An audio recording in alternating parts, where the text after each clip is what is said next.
இப்போ வாசியோகம் செய்யறதுனால ஒருத்தர் இறைவனை அடைய முடியுமா? இறைவன் அப்படின்றவரு காற்றாதான் பயணிக்கிறாரு. அப்போ காற்றா பயணிக்கக்கூடிய அந்த இறைவனை நாம அடையணும்னா கண்டிப்பா நமக்குள்ள இருக்கக்கூடிய அந்த காத்தை நாம வணங்கணும்.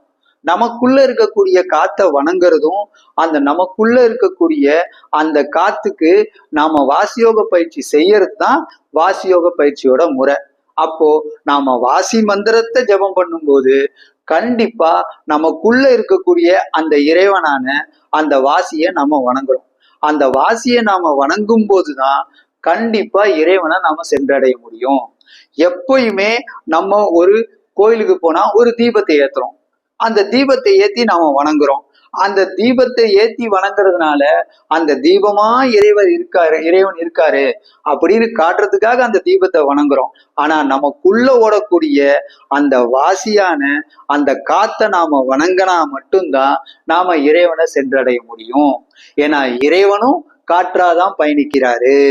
இந்த உலகத்துல எல்லா இடத்துலயும் நிறைஞ்சிருக்கிறது காற்று தான். அதனால நாம காற்றான அந்த இறைவனை நம்ம பயணிக்கிற அந்த இறைவனை நாம வணங்கினா மட்டும்தான் இறைவனை அடைய முடியும் அப்படின்னு எல்லா சித்தர் மகான்களும் சொல்லியிருக்காங்க. அதனால நம்மளுடைய இறைவனும் காற்றாதான் இருக்காரு. கண்டிப்பா நாம அந்த காற்றான நமக்குள்ள ஓடக்கூடிய அந்த வாசியை வணங்கினா மட்டும்தான் இறைவனை அடைய முடியும். மற்றபடி எந்த விஷயத்திலையும் நீங்க இறைவனை அடையவே முடியாது.